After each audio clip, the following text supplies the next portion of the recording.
Hello students, welcome to Commerce class for S.S.2. Our topic for today is credit. In this class, students will be introduced to the meaning of credit, sources of credit, and the types of credit. The meaning of credit. Credit can be defined as the ability of a customer to obtain goods and services before payment, based on the trust that the payment will be made in the future. Credit occurs when a seller grants permission to a buyer to take possession and enjoy a commodity with the aim or promise to pay in the future. Credit is a process whereby goods and services are transferred to the buyer from the seller for his use and enjoyment without value being paid immediately.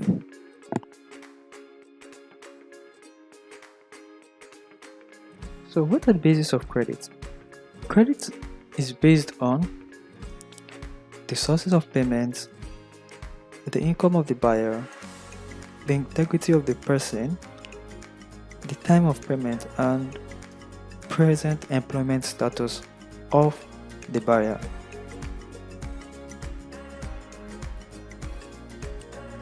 Let's move on to advantages of credit. 1. It encourages bulk purchase. Credit encourages consumers to buy in bulk compared to what they intend to buy at the initial time. 2. Enjoyment of goods without payment.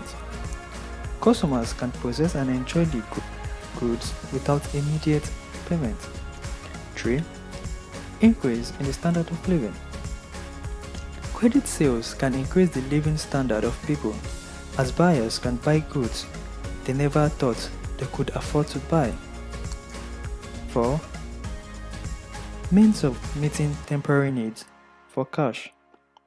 Credit can serve as a means of meeting temporary need for cash because the individual can buy on credit and use the money at hand for other things. 4. It can improve a family's level of living.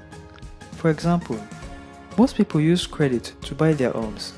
The main reason most people use credit is that they do not have the cash to pay the total cost of an item or service at one time. Another reason is that it may be easy to pay for an item through regular installments.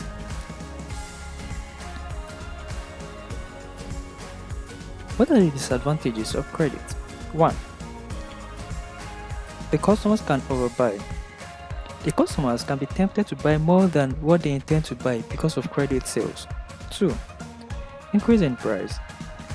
Buying on credit makes the seller to add additional price on the sale of goods, thereby bringing about increase in the price of goods and services. 3. Capital can be tied down.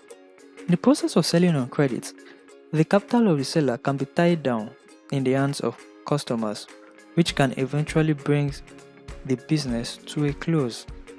4. Problem of non-payment. Some customers, after buying on credit, sometimes find it difficult to pay back to the seller. 5. It involves record keeping. Credit sales involves a lot of record keeping, as both sales and cash records must be kept. 6. It can lead to court action. If the buyer refuses to pay, it may lead to court action.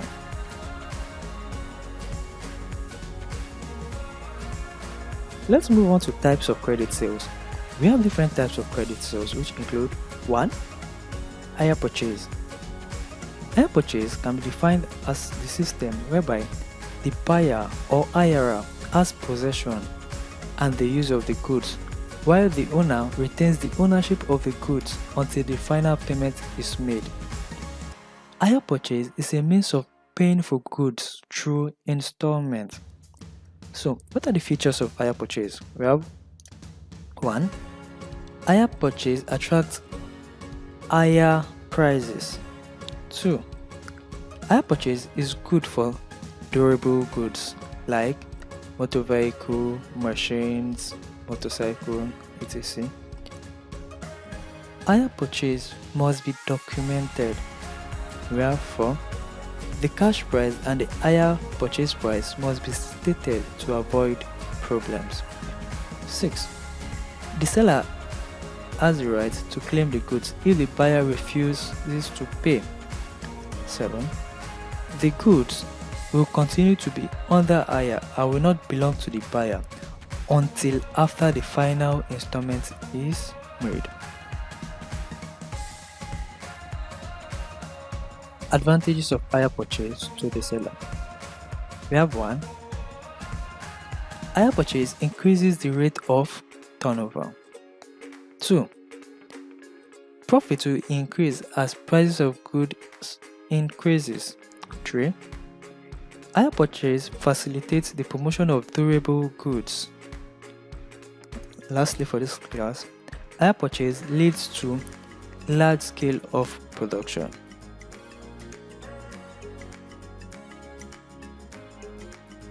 Disadvantages of hire purchase to the seller.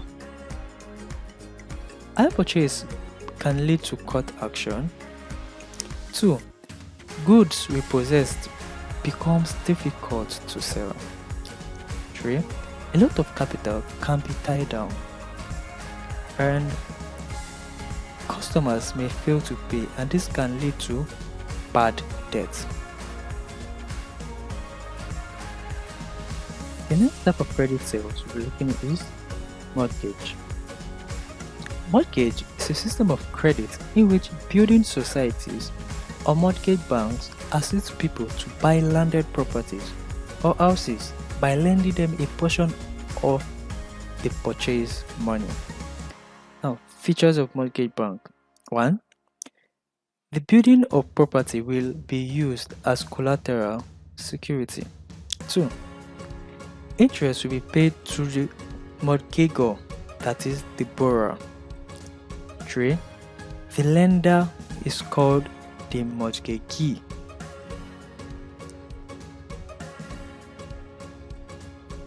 The next type of credit sales we're looking at is loan and overdraft.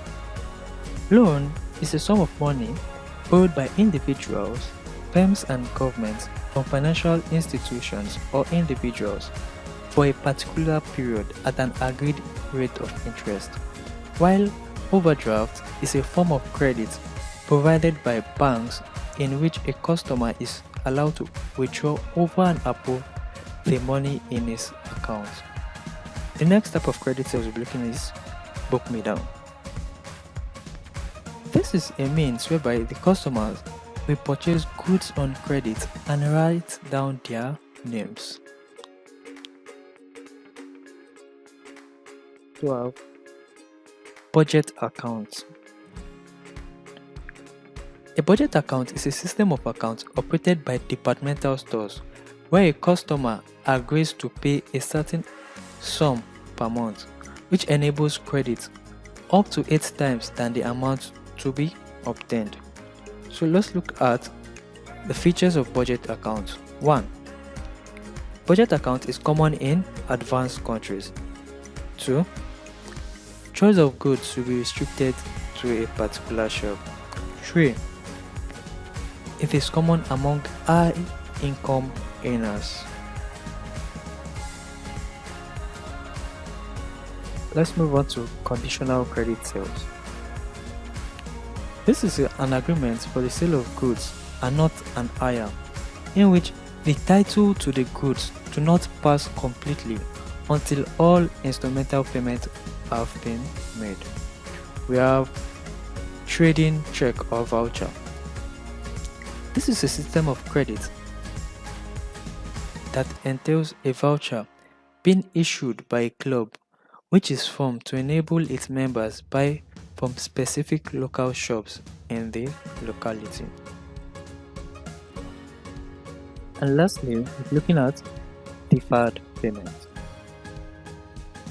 Deferred payment is a system where ownership and possession of goods are transferred immediately to the buyer from the seller, after paying an initial deposit. Then the payment of the balance will be paid later.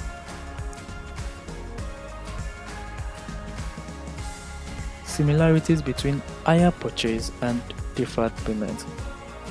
1. Durable goods are involved in hire purchase and deferred payment. 2. Initial deposit is required in both systems. 3. Both accommodate instrumental payments and credit facilities. 4. The hirer can use and enjoy the goods before full payment is made. 5. Both systems of credit ensure that the buyer takes possession of the goods. Differences between hire purchase and deferred payment. 1. In hire purchase, price charge is higher, while in deferred payment, price charge is lower. 2.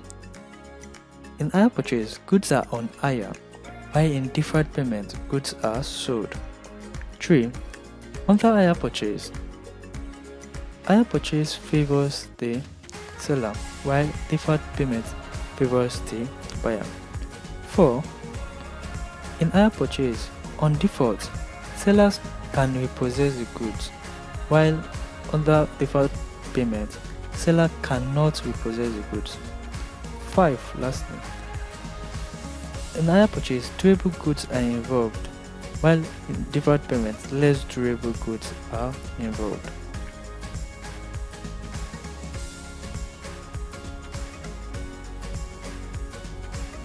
And before we go, let's take a quick exercise. Question 1. Define credit.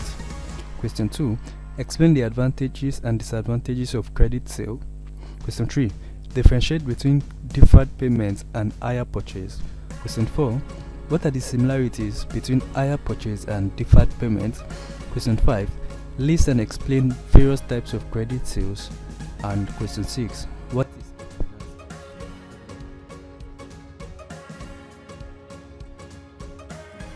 With this, we've come to the end of this class.